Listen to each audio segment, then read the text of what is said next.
Querido, abra comigo a palavra do Senhor em Gênesis.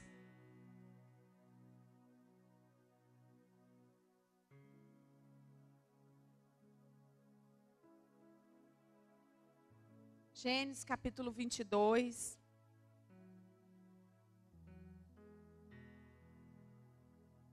O versículo... Essa passagem é muito conhecida, na verdade. O Senhor vem sobre a vida de Abraão. Gênesis 22, eu vou ler alguns versículos com os irmãos, e no primeiro versículo diz assim, versículo 22, 1. Passando algum tempo, Deus pôs Abraão à prova, dizendo-lhe a Abraão. E ele respondeu, eis-me aqui. Então disse Deus, toma seu filho, o seu único filho, Isaque, a quem você ama, e vá à região de Moriá. Sacrificai-o ali como holocausto, um dos montes que lhe indicarei. Na manhã seguinte, Abraão levantou-se e preparou o seu jumento e levou consigo 2 dos seus servos, a Isaque e seu filho. E depois de cortar a lenha para o holocausto, partiu em direção ao lugar que Deus lhe havia indicado. Vamos orar. Senhor, nós lemos a tua santa palavra, Pai. Espírito Santo, continua a ministrar, a falar conosco. E que nós possamos, Senhor, entender, Pai, que Tu és um Deus provedor acima de todas as circunstâncias. Fala conosco, Senhor, em nome de Jesus. Amém, igreja? Queridos, essa é uma passagem muito conhecida. É uma passagem que quando nós estamos passando pela prova, passando pela luta, nós nos lembramos que Abraão teve que sacrificar o que ele tinha de mais precioso. E às vezes a gente, quando está passando na luta, a gente lembra dessa passagem porque a gente se sente assim. Tendo que sacrificar alguma coisa ou com essa agonia na alma.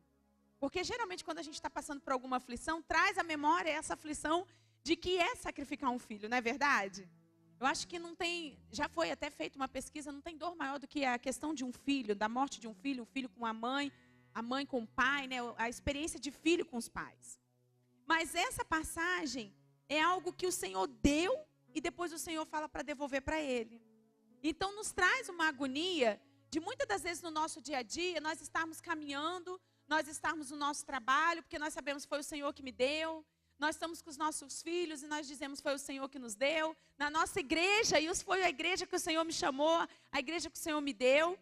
E quando nós passamos as situações adversas, as situações difíceis, e aí a gente tem essa ansiedade, tem essa agonia na nossa alma. E aí a gente se remete a isso, né?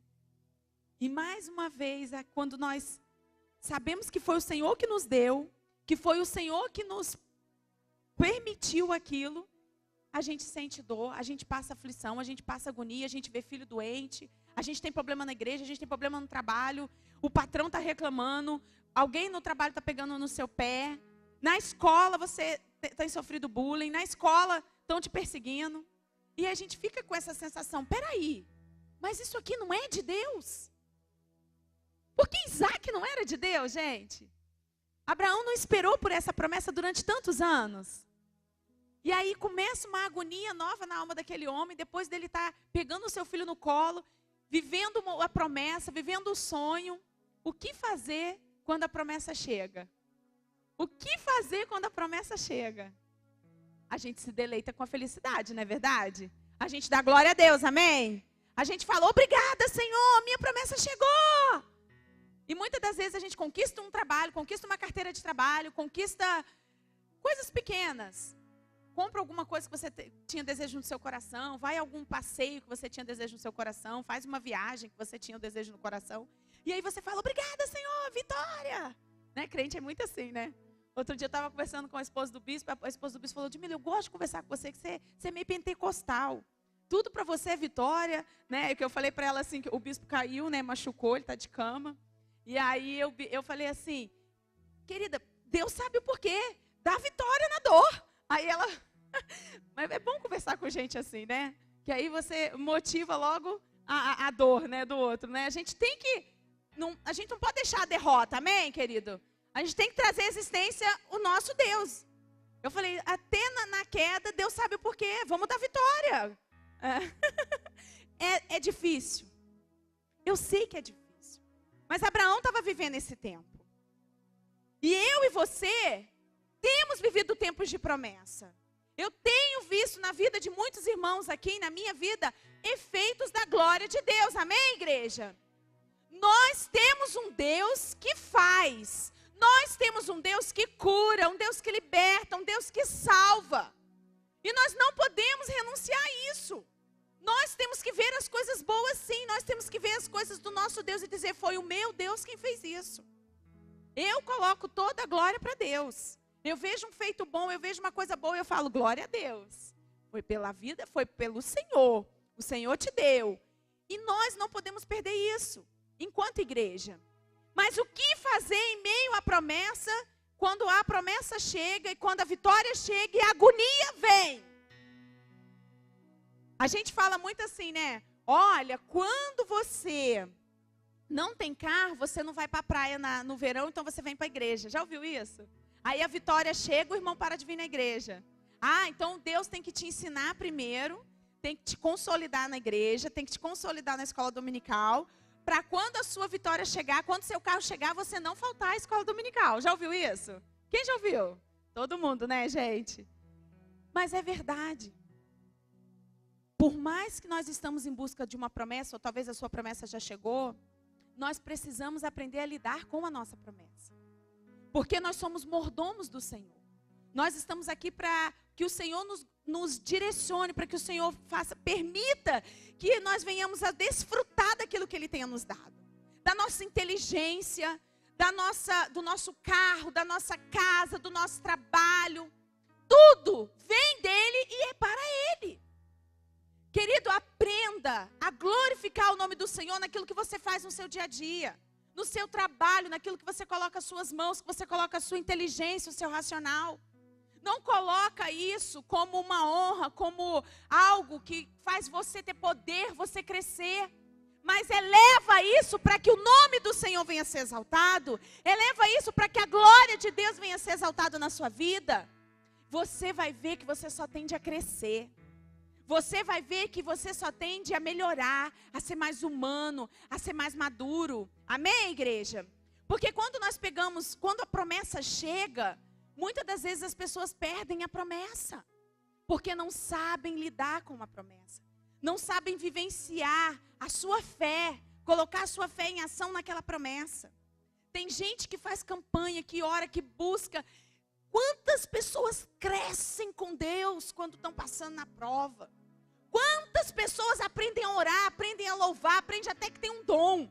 Porque passaram na prova e sentiram a dor da prova. E através da dor da prova foram purificados, foram restaurados. E quando manifestam a glória de Deus. Mas quando a promessa chega, rapidinho se esquece que foi Deus que deu. Já sai contando vitória, já quer mudar de igreja. Tem uns irmãos que querem até abrir igreja. Já sabe, gravou um CD e vou abrir uma igreja para mim. Alguém conhece? É mais ou menos assim, né? O que fazer quando a promessa chega? Queridos, e o Senhor tem falado muito comigo. O Senhor tem falado muito comigo que quando a promessa chega, e a promessa vai chegar. Se não chegou ainda, ela vai chegar em nome de Jesus, amém? Mas quando você entrar na sua casa própria, quando você pegar o seu carro, quando você estiver naquele trabalho que você tanto lutou por ele, concurso público, que você tanto lutou por ele, uma faculdade que você tanto lutou por ela, sabe? Quando aquele vestibular que você tentou e você conseguiu, glória a Deus, amém? O Enem que você passou, glória a Deus, amém? Tem um pessoal aí que vai fazer Enem. Queridos, quando você entrar na promessa, se deleite dela, mas dê a honra para aquele que é o único digno de toda a honra e toda a glória, o nosso Senhor e Salvador Jesus Cristo. Não coloque essa honra para você mesmo. E eu acredito, queridos, que toda aquela região, toda aquela terra, estava vivendo essa promessa com Abraão. Em algum momento, a promessa parecia tão distante, né? E em algum momento ele teve outros filhos e ele começou a delegar a herança dele. Ele falou, eu vou pegar a minha herança, eu vou colocar para um servo meu. E o Senhor falou, para tudo, Abraão. Para tudo, porque eu, teu Deus, te fiz uma promessa. E eu, teu Deus, farei com que essa promessa se cumpra. E quando a promessa de Abraão chega, querido, aonde será que estava aquele coração? Aonde o coração de Abraão estava quando Isaac chegou? E aonde o seu coração está quando Deus faz com que a promessa dele se cumpra na sua vida? Eu creio que nós não temos uma só promessa, nós temos muitas promessas. Né? A palavra de Deus diz que nós temos 365 dias do ano e 365 promessas para viver a cada novo ano. Né? Então tem muita promessa na Bíblia. E eu creio que cada promessa que o Senhor tem para mim e para você se renova a cada novo ano. Amém, igreja? Então, quando a promessa chega, aonde está o seu coração? Será que seu coração está em mostrar para o vizinho que você conseguiu? Em falar, olha eu aqui. Olha, vou botar no Facebook, vou botar no Instagram. Todo mundo tem que saber que a minha felicidade é tão grande que não cabe só para mim e para minha família. Eu quero contar para todo mundo. Você liga para alguém e conta a vitória. Aonde o seu coração está quando a promessa chega? Você tem que se preparar, porque o seu coração precisa estar preparado para a promessa. Sabe por quê, querido? Eu tenho visto muito crente que pega a promessa e tem que fazer que nem Abraão. Ir para um lugar, uma região separada. E esperar o que Deus vai fazer. E aí a palavra de Deus diz, aqui no versículo 2, que o Senhor manda ele sacrificar e ir para uma região separada. Abra comigo agora, lá no versículo 14, que diz assim. Abraão deu àquele lugar o nome, o Senhor proverá. Por isso, até hoje se diz, o monte do Senhor se proverá. Queridos, o que eu quero trazer existência aqui nessa palavra para você? O momento da promessa foi feito e se cumpriu na vida de Abraão, não foi quando Isaac nasceu. Mas a promessa se cumpriu na vida de Abraão no dia que Deus selou a vida dele como aquilo que Deus prometeu. Quando verdadeiramente o Senhor viu no coração de Abraão que Isaac estava ali como fruto de um Deus muito maior do que ele tinha. Você entende isso comigo? Isaac nasceu como fruto da promessa. Mas o coração de Abraão não estava preparado ainda. Quando o Senhor permitiu que ele levasse ele para o holocausto, e aí sim o Senhor trouxe a existência, e o Senhor proveu na vida de Abraão, e o Senhor selou a vida de Abraão através daquele holocausto. O Senhor tirou a vida de Isaac e o Senhor colocou um cordeiro. E o Senhor disse, agora sim, Abraão, você vai viver as promessas que eu tenho para você. Agora sim o coração de Abraão estava pronto para verdadeiramente viver aquilo que Deus tinha prometido na vida dele. Queridos, muitos de nós temos tocado na nossa promessa. É como a gente ganha um neném e olha para a cara do neném e diz, é meu. Mas você não cuida daquele bebê. Você não desfruta daquela bênção. Até o momento em que o Senhor chega na nossa vida e diz, sacrifica, renuncia, porque senão você não vai ver a glória de Deus. Eu vejo muita gente ganhando bem, mas não vejo pessoas prósperas, pessoas felizes, realizadas. Eu vejo muita mulher com marido, mas não vejo mulheres felizes, querendo ser submissas, querendo cuidar dos seus lares. Eu vejo muito homem com seus trabalhos, mas vejo eles oprimidos, não querendo viver o tempo de trabalhar, de colher o fruto da sua própria mão. Ser sacerdote. Porque não estão com o coração direto na promessa. Porque não têm vivido uma vida de fé em ação. Porque não têm colocado a sua vida diante daquele que pode todas as coisas. Você está entendendo, querido? Não adianta você ter as coisas se o seu coração não está naquela promessa. Por isso que muitas das vezes a pessoa corre e ela não encontra o que ela quer. Porque ela conquista uma coisa, ela conquista outra coisa, ela pega uma coisa, ela conquista outra coisa e ela não vive a promessa. Chegou o tempo em que eu e você vamos prover a nossa fé em ação, colocando tudo tudo no holocausto de Deus. Colocando tudo para Deus. Senhor, o Senhor me deu e eu te devolvo. Senhor, é meu, mas é a teu serviço. Quantos missionários nós temos visto, né, na janela 10 por 40, é verdade, obrigada, né? É porque agora tem a janela 4 por 14. Tem 2 janelas agora, vocês sabiam? Eu estava me confundindo com as janelas.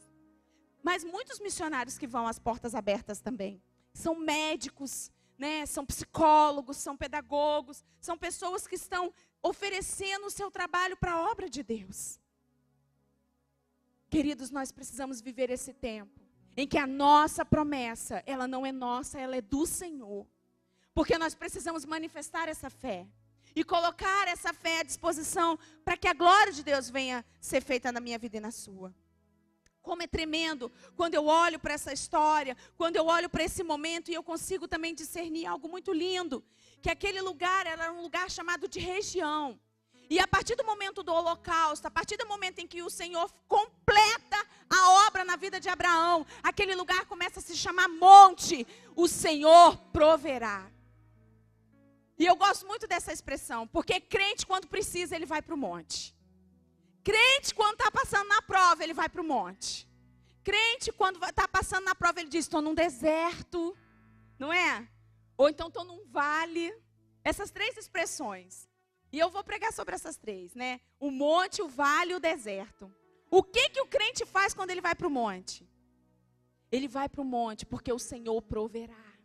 Amém, igreja? Você pode dizer, o meu Deus proverá. Aleluias, glória a Deus. E é no monte que verdadeiramente eu completo, eu contemplo a promessa de Deus na vida de Abraão. Porque é no monte, querido, foi no monte que verdadeiramente o Senhor selou a vida de Abraão e disse, agora você vai viver a promessa. Agora você está preparado. Agora o seu coração está preparado. Os seus olhos foram abertos. E aí sim Abraão desce daquele lugar. E aquele lugar se chama o Senhor proverá. Porque o Senhor proveu na vida de Abraão. Senhor possa nessa manhã, querido, trazer existência aquilo que Ele tem te dado como promessa. Eu não sei qual o seu dom, qual o seu talento. Aquilo que você tem servido ao Senhor, aquilo que você tem servido à sua casa, mas que você possa colocar no holocausto de Deus. Coloca no monte do Senhor e diz, Senhor, eu creio que grandes coisas o Senhor fará. Eu não sei porque o Senhor está me pedindo isso, mas eu quero entregar. Eu quero entregar esse namoro, eu quero entregar minha casa, eu quero entregar meu carro, eu quero entregar meus filhos, eu quero entregar minha igreja. Eu já falei isso algumas vezes. Eu me lembro que há uns 10 anos atrás, eu passei por uma experiência muito forte. E o Senhor falava comigo, entrega, renuncia, coloca o teu Isaac, entrega. Eu falava, Jesus, eu já entreguei o meu filho, eu já entreguei o Bruno, eu já entreguei tanta coisa. O que o Senhor quer? Eu não me lembro, eu não tenho muitas coisas. Eu não tinha bens, né? Eu não tinha um carro, não tinha casa. Eu falava, o que o Senhor... Eu vou entregar, já que eu não tenho, eu vou entregar. Eu falava assim com Deus, né? E eu entreguei minha casa, que eu ainda não tinha, mas eu já entreguei. Eu entregava um carro, e eu falava assim, eu não tenho a chave do meu carro, mas eu já te entrego. E nada, aquela agonia continuava no meu espírito. Meu Senhor falava, entrega, renuncia, Ludmila. E eu falava, Senhor, me revela. Porque eu não me lembro mais o que eu precisava renunciar.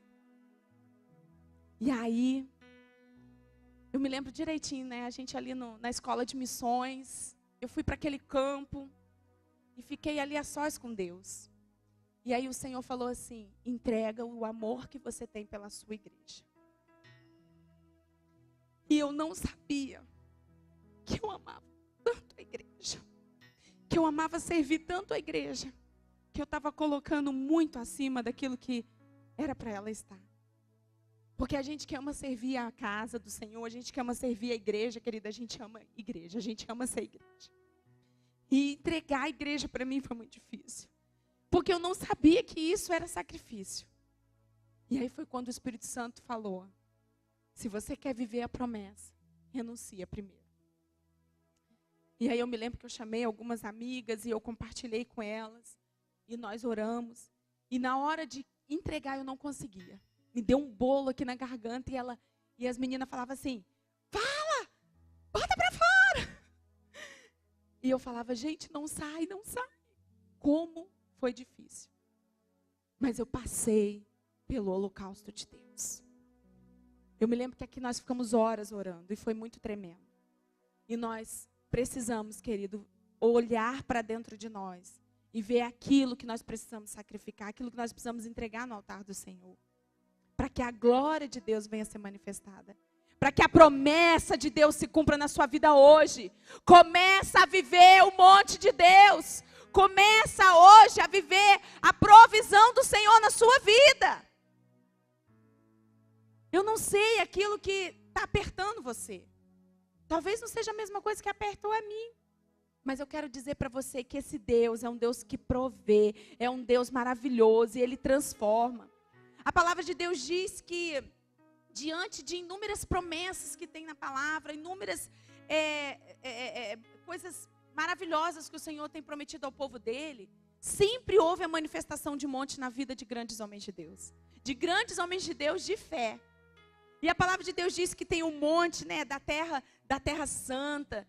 E esse monte, todo mundo quer ir lá, né, quer ir lá na Jordânia, todo mundo quer passear lá em Israel. Mas quando nós permitimos isso na Bíblia, e a gente tem várias formas de representar isso, através da vida de Abraão, de Isaac, através da vida de Salomão, no Monte Sião, na Arca da Aliança, ali em Jerusalém, no Monte Sinai, quando Deus aparece a Moisés, no Monte Nebo, quando o Senhor revela a Moisés, né, sobre o que ele viu, sobre aonde vai ser a Terra Santa, no Monte Carmelo, aonde Elias trabalhou com os profetas de Baal, ficou ali orando, né? No Monte das Tentações, aonde o diabo transportou Jesus para ele ser tentado. No Monte das Bem-aventuranças, aonde o Senhor Jesus falou sobre o sermão da montanha. E, gente, tem tantos montes. Tem o Monte do Tambor, da Galileia, da transfiguração de Jesus, de Elias, de Moisés. Lembra que coisa linda? Tem o monte, querido Hermon. Tem o Monte das Oliveiras, que também é maravilhoso. Eu anotei alguns que eu fui me lembrando de memória. Mas eu creio que nós temos um monte hoje, na nossa vida, que precisa ser chamado a história daquela mulher de fé. A história daquele homem de fé. O Senhor pode mudar a região da sua casa, colocando nela um nome, o monte do Senhor proverá. Não foi assim que o Senhor fez na vida de Abraão? O Senhor mudou o nome daquele lugar. O Senhor mudou o nome daquele lugar, era uma região, e o Senhor colocou o nome de monte. Aquele lugar foi conhecido como monte, porque o Senhor proveu na vida dele. Que você hoje possa elevar o seu coração ao Senhor e falar: Senhor, eu entrego a Ti, porque eu sei que o Senhor vai prover, que o Senhor vai te dar o melhor. Fique de pé, igreja. Quero orar com você. Eu queria convidar você que precisa entregar algo de bom que o Senhor tem te dado, o seu Isaac. Se você nunca fez isso, que você venha para o altar de Deus hoje como um símbolo de sacrifício. E você entregue isso para Deus. Se é a sua profissão, o seu trabalho, o seu dom. Você possa entregar como holocausto. O seu amor pelos seus filhos. Não fique com vergonha. Mas que você faça isso como uma atitude de humildade. Fala: Senhor, eu creio que o Senhor vai prover, o Senhor vai me dar muito mais daquilo que eu tenho para oferecer. Se você é inteligente, se você é racional, se você é bom com dinheiro, sabe aquela pessoa que sabe lidar, que é boa com dinheiro? Entregue esse dom para Deus. Deus vai promover na tua vida, Deus vai fazer você crescer muito mais. Pessoas que são habilidosas, pessoas que são criativas, carismáticos. Tem tanta gente que é feliz, né? Que é carismático, consegue lidar com tanta gente ao mesmo tempo. Entrega isso para Deus usar você. Fala: Senhor, usa esse meu dom. Usa meu dom, Senhor, como Eliseu. Eu quero ser um profeta carismático no meio do meu povo, no meio da minha terra. Vamos orar. Pai querido, Pai amado, Senhor, como sacrifício vivo no teu altar, Senhor. Nós queremos, Senhor, entregar a Ti aquilo que o Senhor tem nos dado. Espírito Santo de Deus, o Senhor possa estar visitando cada vida aqui no teu altar, Senhor. Eu não sei, Senhor, qual é o Isaac de cada um, mas Tu sabes. Espírito Santo, recebe, Senhor, como aroma suave nas suas narinas, aquilo que o Senhor tem dado a eles como dádivas. E que o Senhor possa prover, Senhor, mais do que os olhos deles viram, do que o coração sentiu. Que o Senhor possa fazer, Senhor, promessas maiores ainda na vida de cada um. Espírito Santo de Deus, nós queremos viver hoje o nosso monte contigo. Nós queremos viver hoje, Senhor, a experiência maravilhosa de experimentarmos a promessa e nos contemplarmos felizes e alegres nela. Porque nós somos homens bem-aventurados. Porque nós somos, Senhor, chamados para sermos homens segundo o teu coração. Espírito Santo de Deus, nessa manhã eu te peço que o Senhor venha selar a nossa vida. Que nós possamos sair daqui, Senhor, fortalecidos na fé. Para que o teu nome venha ser glorificado através das nossas vidas. Sela, Senhor, a nossa mente, o nosso coração, com a nossa fé. Em nome de Jesus, amém. Dê uma salva de palmas ao Senhor. Aleluias, glória a Deus. Glória a Deus. Queridos, eu tenho certeza que o Senhor recebeu esse sacrifício, amém? Às vezes a gente não tem noção de como é importante a gente devolver tudo aquilo que o Senhor tem nos dado a todos os dias. Amém, igreja?